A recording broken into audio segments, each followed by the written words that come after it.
So today, ladies and gentlemen, is the day what many of you have been waiting for so long time, for many years we can even say, because the beast you are watching on the background right now, Tier 10 Swedish heavy tank Kranvagn, is finally getting nerfed. At least this is what Wargaming is thinking about doing and is testing on the supertest server right now together with Emil too. But those are not the only upcoming vehicle changes I'm able to share with you today, because another heavy tank branch is actually getting some buffs. I'm talking about the non-autoloading, the cyclic gun French heavy tank line, the AMX mle 54, and over there 4 tanks are actually getting some love, some buffs: AMX 65T, AMX mle 45, mle 51 and the Tier 10 mle 54. All are going to receive some buffs and some nerfs at the same time. So we are going to cover all of this in today's video, and if you want to jump into a specific vehicle, I'm going to leave timestamps under this video for your viewing pleasure, so you can jump into whichever vehicle you are most interested about. Or if you want to see what I have to share about every single tank in today's video, then simply sit back, relax and enjoy, because this is your friendly neighborhood red arrow on the thumbnail news anchor, coming to you with some World of Tanks news. So let's jump right into the action, and let's start with the French cyclic heavy tank branch, which is getting buffs. Wargaming's official note: since their introduction in the game, French cyclic heavy tanks have faced slightly insufficient performance in random battles. Among them, only the AMX M4 mle 51 stood out and could compete on equal footing with same tier heavy tanks. Indeed, the best vehicle out from that branch, the best tier by tier tank, was the Tier 9 mle 51 actually.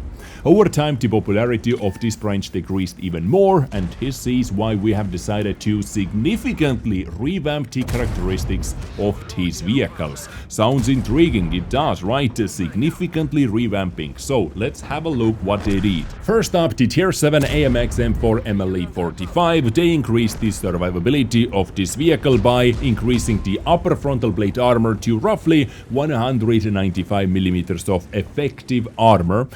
So the effective armor, you know, it's not the raw armor value, but the effective armor value counting the angle. And also the frontal turret armor up to 200mm, and it also is going to receive extra 50 hit points. So Wargaming saw the biggest problem about the AMX mle 45 was the survivability, the frontal survivability, and they increased that. Next up, Tier 8 AMX 65T. It is going to receive some better gun handling by decreasing the dispersion during the hull movement on both stock tracks or suspension, and also the improved, the upgraded suspension, down to 0.2 and down to 0.16, so quite a significant buff actually. And also it is going to receive 50 extra hit points from 1550 up to 1600, and also the gun will be better, more DPM, reload time down from 13.8 down to 12.5 seconds, aiming time from 2.7 seconds down to 2.5 seconds, and also the dispersion on the turret traverse from 0.16 down to 0.14, so better gun handling, better DPM, more hit points on AMX 65T. Let me know what you think about that. And of course, let me know what you think about every single buff and nerf you are going to see in today's video. Next up, Tier 9 AMX M4 mle 51, which is actually going to be nerfed and buffed at the same time. The hull traverse speed for the stock and the upgraded version is going to be lowered a bit, from 26 down to 24 degrees per second, and from 28 down to 26 degrees per second hull traverse speed. So this is actually a nerf, so a bit more sluggish, but the gun handling is buffed by buffing the gun dispersion during the hull movement for the stock version 0.24 down to 0.16, and with the upgraded version from 0.22 down to 0.14. Nothing drastical on AMX mle 51, but the biggest changes, as you can expect, happened to the cherry on the top of the cake, the Tier 10 AMX M4 mle 54. what they are thinking about doing to this vehicle. Side armor increased from 60mm up to 85mm. Total hit points, extra 200 hit points from 2.2k up to 2400 hit points. The hull traverse speed was actually nerfed from 32 down to 28 degrees per second, so once again, like the 51, a bit more sluggish, but gun handling way better. The gun dispersion during hull movement from 0.18 down to 0.12, quite a big difference over here. This tank has two guns, quite competitive guns, the big gun, the big boomstick, the daddy 130mm and 120mm. The 130mm is actually going to receive extra penetration for its second shell, as they're calling it over here, aka the premium round, from 280 up to 296mm. Reload time, quite a bit better reload time. They shaved off 2.4 seconds. From 15.8 down to 13.4 second reload time with the big gun, guys. And also the shell velocity difference is actually quite big. The first shell, the standard round, from 840 up to 960, nothing significant, but the premium round, shell velocity from 840 up to 1150. And also on the top of that, dispersion at 100 meters better from 0.35 down to 0.33. So the big gun with the second shell, as they call it once again, is, quite a bit better over here. Now 120mm gun, however, received extra penetration for the standard round, slightly from 264 up to 270. Reload time was buffed a bit, as you can see, from 10.9 seconds down to 10 seconds, but the shell velocity at the same time was made worse, from 1067 down to 950, from 1300 down to 1.2k, and the HE shell from 1067 down to 950 meters per second shell velocity. So, those were the changes to the French cyclic heavy tanks. What is your take on it? Would you like to see those? Or, are you happy with that? Would you like to see more? Is it going to make it overpowered? What is your take on it? Let me know in the comment section, because now let's talk about, of course, the main villain in today's video, the Kranvagn and Emil 2. What is Wargaming saying officially about that? The Kranvagn and Emil 2 are the dominant heavy tanks in their tiers. They offer very high battle performance, which explains why the Swedes are very popular in random and ranked battles, also known as cranked battles, because of Kranvagn actually. In terms of their characteristics, both vehicles are slightly superior to their same tier heavy tanks, meaning that they can turn into formidable opponents when placed in the right hands. We want to reduce the efficiency of the Kranvagn and Emil 2 in several ways. Let's have a look. First up, Emil 2.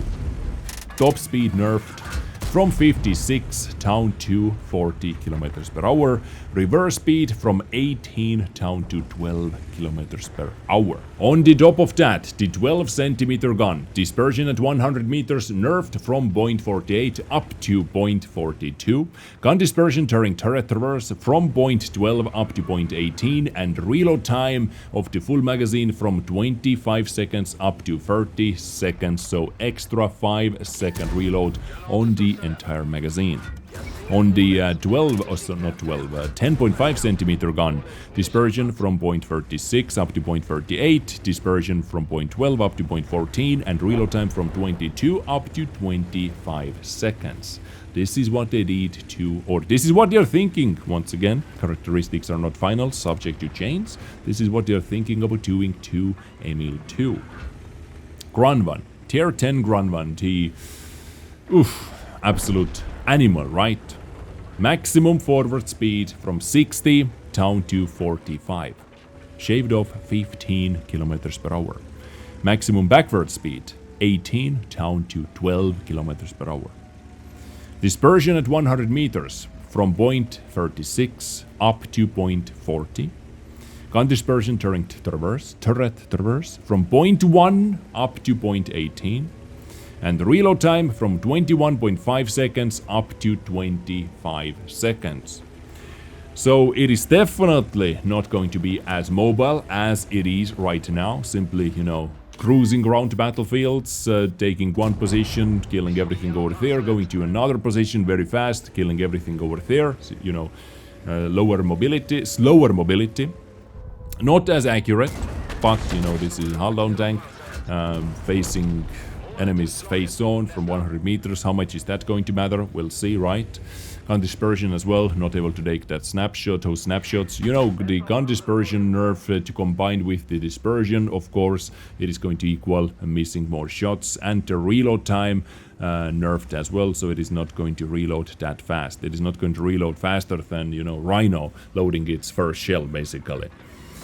But is it enough, ladies and gentlemen, for Kranvagn? Because for most players, I would say, for the huge majority of the players on the side of Kranvagn simply able to face stomp with the high DPM and whatnot was the armor, the hull down armor. No weak spots in the turret, hull down, you can simply wait for your artillery or wait for something else to take it out, because you are not able to do that. So were you expecting some nerfs to the armor as well? Because, you know, yes, it is not going to be as good mobility wise, you know, DPM wise, gun handling wise, but the overall play style remains the same, kind of, right? But of course, nerf is a nerf. It is not going to be that crazy dominating anymore, but you know, how much is it going to matter? What do you think about that, ladies and gentlemen? What do you think about everything I covered in today's video about the AMX mle 54? Definitely, I would like to try out the buffed version of the 54 with the beacon, you know, more penetration, more alpha damage, not alpha damage, sorry, shell velocity, faster reload, all those things, extra hit points and gun handling overall made better. And Kranvagn, yeah, well, even dealing 12,000 damage many times is not enough. Guys, let me know in the comment section down below. That is me done with today's video. I hope you enjoyed it. If you did, thumbs up button is for that. Don't forget to click it, or thumbs down button, depends, you know, helps out the channel a lot, ladies and gentlemen. Subscribe for more action. I get you next time with something else. Stay beautiful, stay awesome, stay sexy, stay naked, take care, and bye.